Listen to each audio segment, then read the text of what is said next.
Just when you thought Gen Microlab couldn't get any better, today we're going to be playing in the dirt. So we're going to be isolating either bacteria, streptomyces, or fungus from soil. All of the procedures are very similar, so here we're just showing the procedure for isolation of molds. Notice how Kelsey weighed out carefully 1 gram of soil. She's now getting ready to transfer that soil into a 15 milliliter Falcon tube that has already been filled with 10 milliliters of sterile water. Check out the fact that the weigh boat can be turned into a mini funnel to allow your soil to go right into your tiny Falcon tube. Once you've added all the soil into the Falcon tube, it's important that we thoroughly mix it.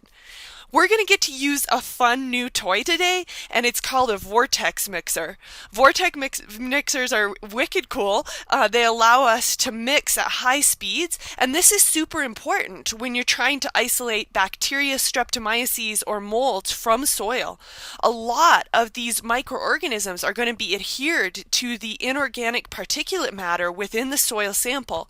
So as you vortex the mixture, you're knocking either the bacteria or fungus or the streptomyces off of that particulate matter so that you can enumerate them. Once you finish fully mixing the sample, we're pretty close to being able to dilute it.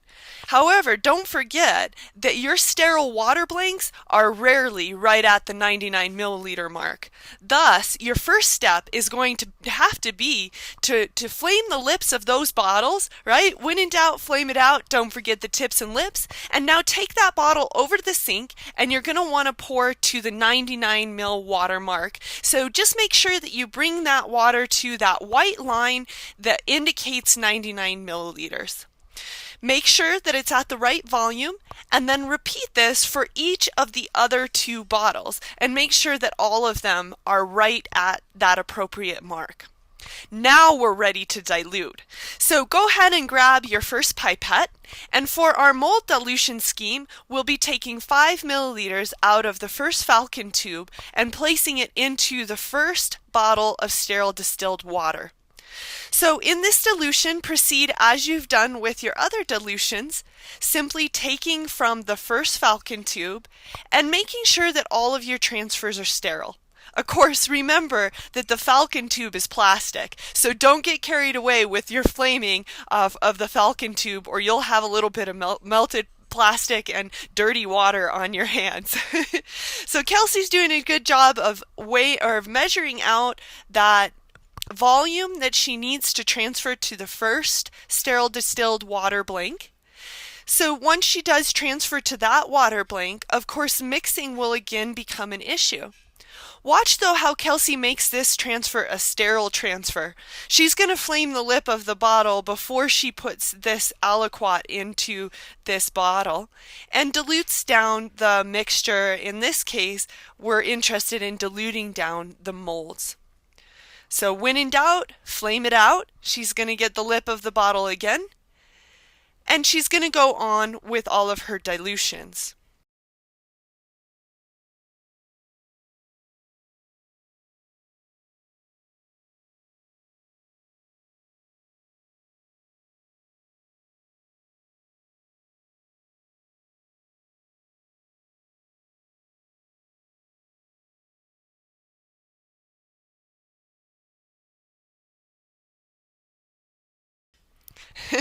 Even Kelsey sometimes doesn't know how to get at those pipettes.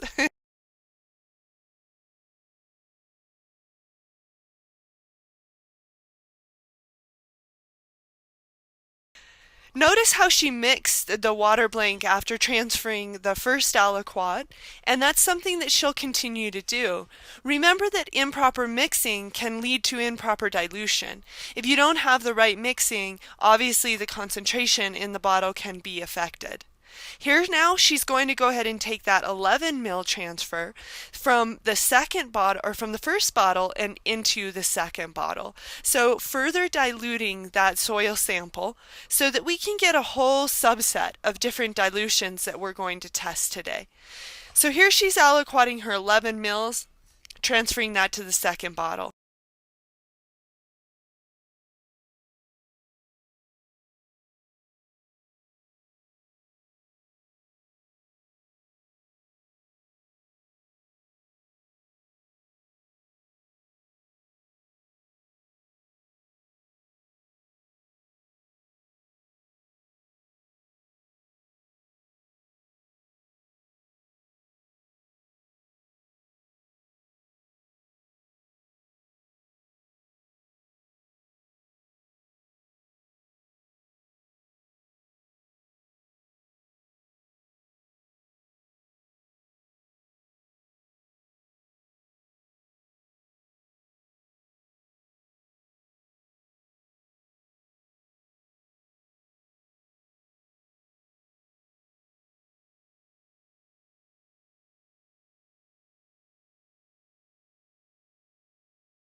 Finally, Kelsey's ready to make her last dilution. Again, she'll transfer 11 mils from the second bottle and into the third bottle.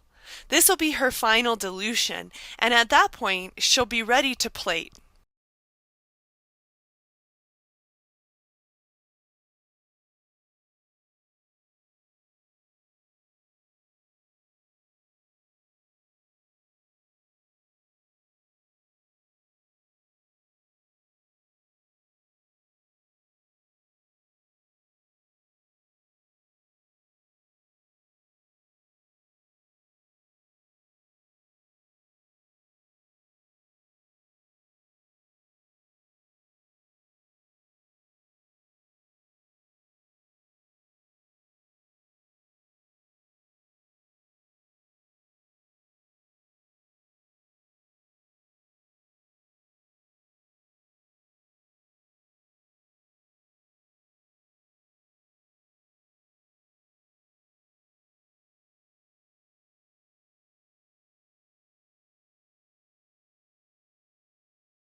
Now that the dilutions are complete, we're ready to add the aliquots from each one of the dilutions into different Petri plates.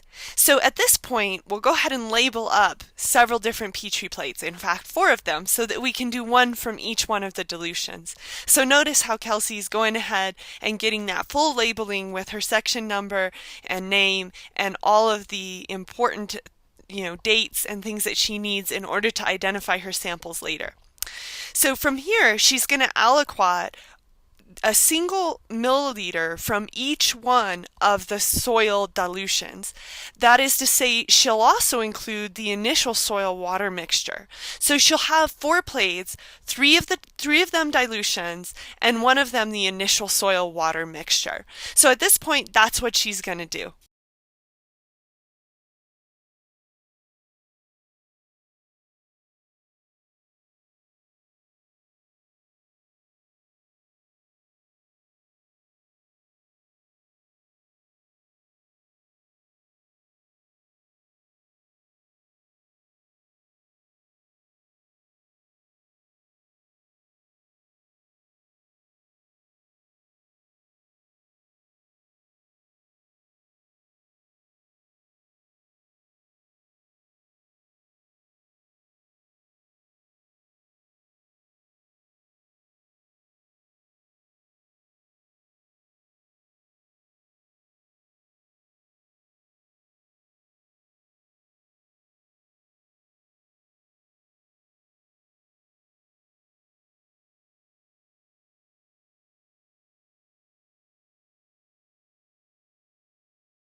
And with these soil water mixtures, it's cool because you can actually literally see the different dilutions. You can see how it goes from being more concentrated in the first plate that was from the initial soil water mixture to being much less concentrated in the final dilution.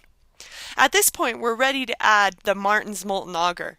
You'll collect that agar from back in the hot water bath, and then to each one of your plates, you'll pour about 25 mils of this Martin's Molten Agar. Check out that hot Barbie pink. This is the sweetest medium ever as far as color goes. We'll pour approximately 25 mils into each one of the plates. Volume is really not essentially quantitative. We don't need to know that it's exactly 25 milliliters, so just approximate using the marks on the sides of your bottle. Notice how Kelsey swirls around the Martin's Molten Agar to mix it with her dilution to make sure that the colonies are well dispersed, and she'll see a lot of good fungal colonies growing on this Martin's Molten Agar next time. Fantastic! I hope all of you have a great time, as great a time as Kelsey had, doing these soil dilutions and plating.